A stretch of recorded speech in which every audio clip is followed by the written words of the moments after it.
What's up with the YouTube? So we back with another video, and today we finna be reacting to a video about Trap Pulse called How Kodak Black and Jackboy Beef Trigger Florida's Bloodiest Gang War. Now I ain't gonna lie, I ain't no stuff got bloody during they beef, you know what I'm saying? But I know that they got some ugly beef going on in Pompano in Broward County, man. But we finna see what all this about. Man, shout out to Trap Pulse. Make sure y'all hit that like button. Make sure y'all subscribe. We ain't gonna waste no more time, man. Let's go and check this out. Online feud between rappers Kodak Black and Jackboy is now being blamed for bullets flying in Sanford. I guess the beef started. I was in prison when the beef started. I was in prison in Virginia, and I guess burnt the boxes or some shit. That's how the beef started. Like, burnt your boxes. That ain't my merch. Before I do anything to harm you, I give you the knife to stab me in my back again. Cause I love you, little nigga. I never do anything to harm you, though. When Kodak Black and Jackboy went from close friends to bitter rivals, their feud didn't stay in the music. It spilled into the streets, fueling one of 48's bloodiest gang wars. Hold on, we know Kodak Black got shot, but that ain't had nothing to do with Jackboy, huh? So, what made Kodak Black and Jackboy's brotherhood fall apart? Was it about loyalty, betrayal, or that green? I guess the beef started. I was in prison when the beef started. I was in prison in Virginia, and I guess burnt the boxes or some shit. That was how the beef started. Like, burnt your boxes. That ain't my merch. How did their beef spark a bloody ambush outside Jackboy's show that left an innocent woman dead? And the shooting happened after a concert here at the barn See, I ain't know nothing about this. last year, and this woman was. And what's up with Kodak's wild behavior? From drug scandals to public meltdowns, is Yak spiraling out of control? You try to blackball me, now you're smoking crack. One thing about the voodoo letting out there, I ain't even gonna play like that. This rap beef has led to a lot of bitterness, with Florida streets caught in the gang violence that followed. With how this is going, the question now is whether these two can actually squash this before it gets even bloodier. Kodak Black and Jackboy weren't just two kids who happened to know each other. They were practically brothers, raised in the same trenches of the Golden Acres projects in Pompano Beach, Florida. Golden Acres wasn't just a neighborhood. It was the kind of place that tested you early, where every choice felt like survival. For Kodak and Jackboy, it was more than a home. It was their proving ground.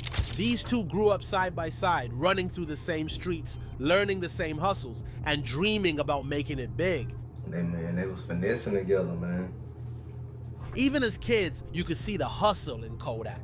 By the time he was 12, Kodak had already started the Brutal Young'uns crew, rapping about the life they lived and the struggles they faced. But while Kodak was spitting bars and figuring out how to turn his pain into music, Jackboy was on a different path. Jackboy got caught up in the system early, landing himself a 4-year stretch in juvenile detention.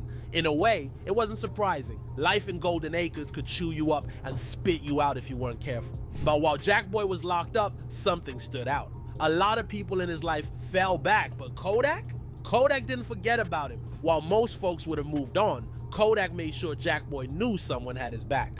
We're talking letters, visits, and even money. And let's not forget, Kodak wasn't exactly balling at that time. He wasn't famous yet. He was just a kid grinding in the studio and hustling in the streets.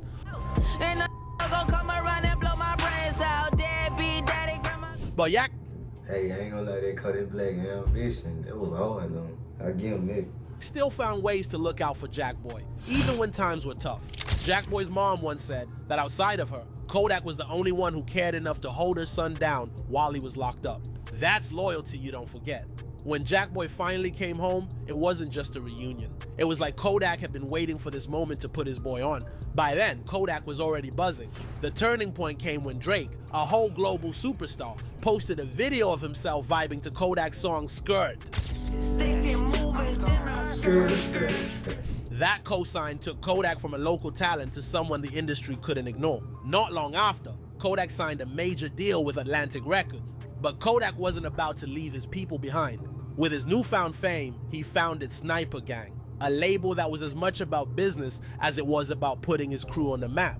And who did Kodak sign first? Jackboy. That's the kind of move that... Did he sign Jackboy for like 10 bands? tells you everything about their bond. Kodak could have signed anyone, but he made sure Jackboy had a seat at the table. Jackboy didn't take that opportunity lightly either. He became the face of Sniper Gang, especially when Kodak ended up back behind bars. While Kodak was locked up, Jackboy held it down for the label, dropping music and keeping Sniper Gang's name alive in the streets and the industry. At that point, it wasn't just about music, it was about family. For the fans, it was inspiring. It felt like they were watching two brothers rise together, showing the world that no matter where you start, you can make it if you stay solid. But, as we know, every great story has its twist. For Kodak and Jackboy, the foundation they built on loyalty and shared struggles would soon be tested in ways nobody could have seen coming. From the projects to the charts, they've proven they could rise above the odds. But what happens when the people you trust the most start moving differently? The crack started to show in 2021 when Kodak got out of prison after being pardoned by Donald Trump. It should have been a moment of celebration, but instead, it marked the beginning of the end.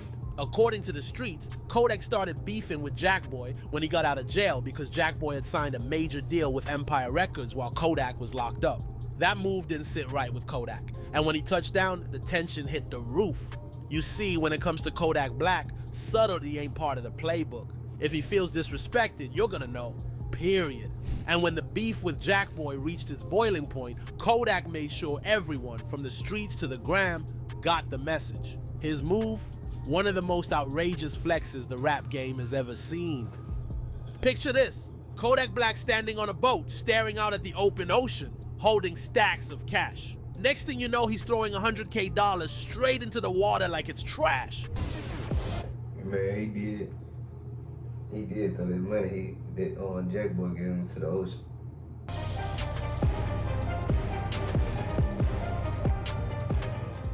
If that wasn't enough to turn heads, he followed it up with a video of himself flushing more money down the toilet.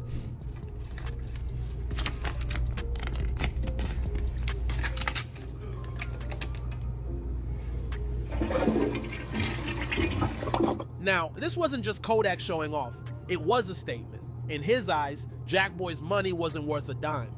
Kodak was saying loud and clear, "I don't need your bread. I don't need you." To some fans, it was a boss move, a way to show that he's so far up, money's nothing to him. But to others, man, they called it reckless, wasteful, even embarrassing. The streets and social media lit up with debates about whether Kodak had lost his mind or was playing chess while everyone else was stuck on checkers. But while Kodak was out here making waves, literally, Jackboy wasn't just sitting back watching. He came at Kodak with receipts of his own, accusing him of playing dirty behind the scenes. Jackboy took to IG Live to clear his name, saying he tried to give Kodak $300K, but Kodak wasn't having it. "I got 300 racks for you." And this effing N got the audacity to say, "That ain't enough." Jackboy clapped back. "What, you running out of money?" Man, see, they was better off broke together, man. 300K ain't enough. Jackboy explained that he thought he had more time to stack up the full million Kodak expected since Yak was supposed to be locked up for 4 years. When Kodak had got out after just 2 years, Jackboy didn't have the full bag ready, but still tried to make sure Yak was straight. The situation only got messier from there. Kodak started claiming Jackboy was trying to sue him, and Jackboy wasn't shy about clapping back. He called Kodak fake, accusing him of posting online about missing him while acting completely different behind the scenes. Jackboy... Like, man, be real, man. If you miss your dog, call him. You ain't gotta fake it for social media. said Kodak was playing two sides, showing love in public, but keeping the beef alive in private. Kodak addressed it all in March 2022, saying he didn't know how things between him and Jackboy would pan out. He still had love for him though. "I love that little ninja, man," Kodak said. "I would have never opened my platform up to you if it wasn't on love. I gave him the chance to shine with me." But Jackboy wasn't buying it. A few months later, he sat down with DJ Academics and broke that down the drama Academics? from his perspective. According to Jackboy, the beef might have started while he was locked up in Virginia. I've been saluted you a million times, but it's like, damn, ain't no, you come home like, damn, little bro, you ripped that, like, you did something. Then I signed for 2,500. I ain't getting no money from that. Then He signed for 2,500. Whoa.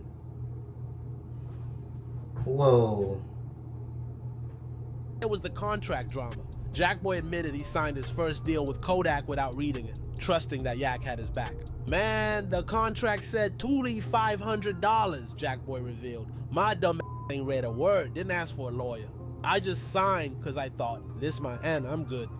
But as he got older, Jackboy realized how bad he got played. Now Jackboy's making his own millions and feels like Kodak should be proud of him instead of beefing. You should be happy for a ninja, Jackboy said. You know we came from $0. You know the struggle, so why hate? That jealousy's real though. I see it, I know it. The beef spilled into the music too. Kodak dropped Super Gremlin, taking direct We could have been superstars. Come on, man. shots at Jackboy. We could have been superstars. Remember when we was jacking cars? Now it's not safe for you. You switched like a P, Lil B. I remember we were jacking cars.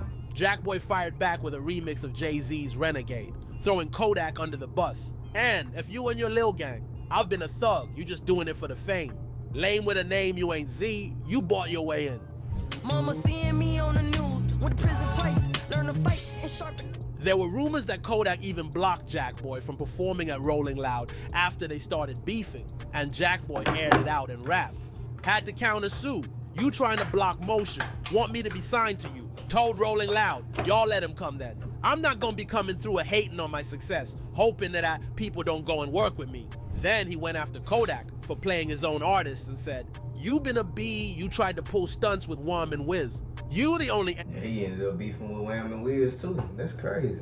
and I know that get mad when they artists say, let you the only end faking acting like you about to spin, you're all a federal agent protected by the president. This is where things turned real. See, rap beefs can get messy, but when the streets get involved, that's a whole different level. For Kodak Black and Jackboy, the tension between them wasn't just about diss tracks and IG lives anymore, it spilled out into something deadly. At the time, Jackboy put $2 million on the line, challenging Kodak to a boxing match. He said he'd hop in the ring with Yak for the catch, but the fight never went down. Fans thought maybe the drama was dying out, but they were dead wrong. In January 2023, Jackboy nearly lost his life. On January 16, 2023, Jackboy performed a show in Sanford, Florida at a spot called The Barn. The show went down without any drama, but Jackboy had no idea that a huge crew of shooters were waiting to catch him outside. After the show, 6 vehicles full of dudes from a Florida gang called On Top Forever, or OTF, pulled up. No, is this made up? I mean, some of the stuff in this video was facts, but nah, on top. I don't know, maybe it's another OTF in Florida. I might be tripping. And started letting off shots into the Sprinter van they thought Jackboy was riding in. They were using high-powered rifles with armor-piercing rounds to make sure they got the job done. But it turns out they hit up the wrong van. The van they shot up was just full of innocent people who didn't have any connection to Jackboy. 6 of them got hit, and 1 woman was tragically offed. About a year after the shooting, news broke that the cops thought it was related to Kodak and Jackboy's beef. At first, people in the news were trying to tie Kodak to the shooting and made it sound like he might have put a bag on Jackboy's head. But that's not how it went down, according to the cops.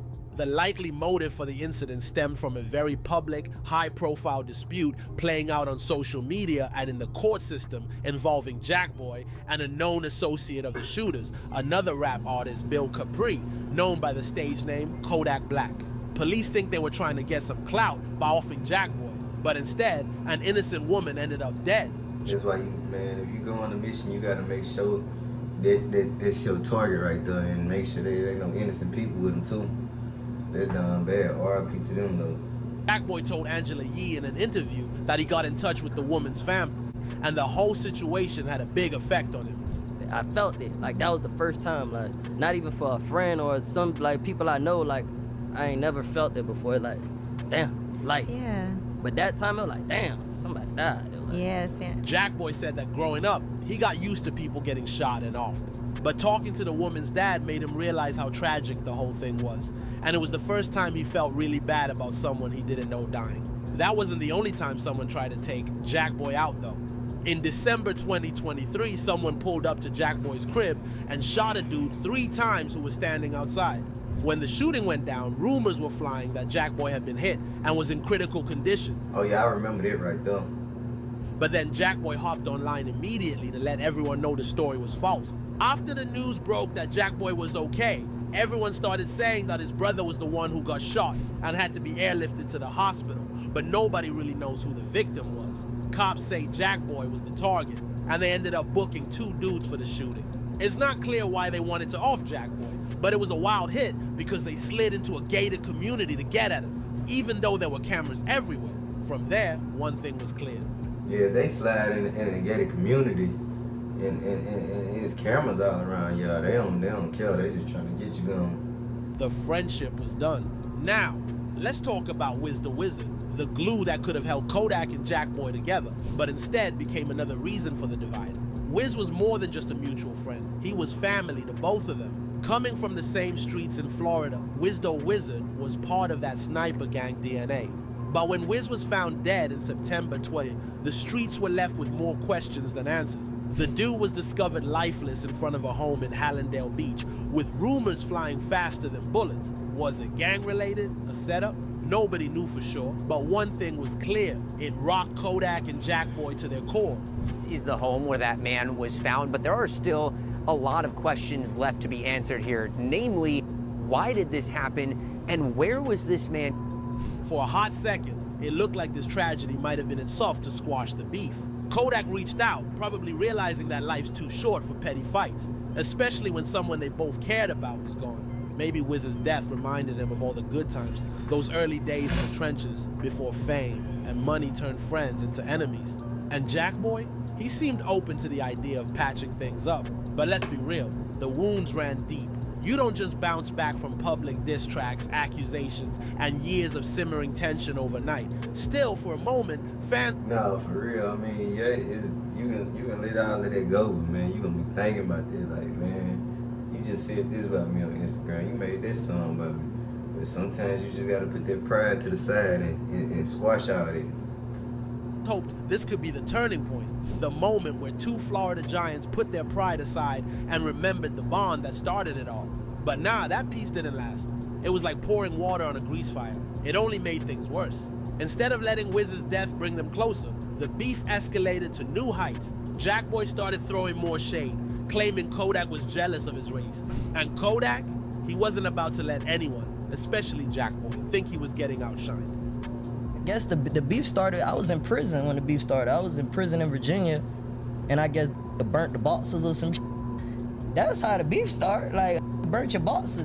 What's wild is how this missed reconciliation wasn't just about Kodak and Jackboy. Wiz's death symbolized everything that was broken between them. They couldn't even come together to honor their fallen brother without letting ego and pride get in the way. It wasn't about loyalty anymore. It was about who could one-up the other, who could come out on top. This chapter in their beef hits different because it shows how far they drifted from where they started. Back in the day, these two would have gone to war for each other, no questions asked. But now, they couldn't even find common ground over the death of someone they both loved. Instead of... Yeah, that is crazy, man. He probably wouldn't want them to be into it like that. a truce, Wiz the Wizard's death became another marker in their timeline of destruction. So, where does this leave them now? Kodak and Jackboy aren't just beefing as artists, they're beefing as former brothers. The streets, the contracts, and the money have all played their part. But at the heart of it, this is a story about loyalty gone wrong. Is peace possible? Maybe, but with blood spilled and lives lost, the road to reconciliation would be long and dangerous. But there we have it, y'all, man. You know, this a video by Truck Post called How Kodak Black and Jackboy Beef Trigger Florida Bloodiest Gang War, man. I ain't know that somebody ended up getting killed at Jackboy's show. But I heard about, you know, them coming to spent on his house and shot somebody outside his house.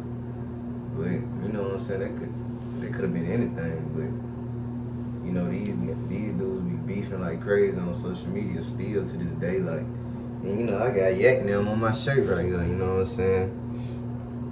But yeah, them boys still be beefing on social media like crazy, man, talking about Kodak, Jackboy talking about he did voodoo on Kodak, talking about some hair of him thinking he can fly, and I ain't gotta go see the woo later. My grandma do voodoo and all types of stuff, man. Hopefully they can squash it one day, man. But you know, the person who made this documentary, they believe that Kodak Black dropped the bag on Jackboy, and you know, he sent some shooters at him. You know, RIP that innocent person that died at Jackboy's show, man. But you know, that ain't no coincidence. Somebody probably was obviously trying to get that dude, man. But yeah, guys, this is it for this video. I don't really got too much more to say, man. You know, make sure y'all hit that like button. Make sure y'all subscribe for more reaction videos. And yeah, guys, until next video, I'll catch y'all. I'm out.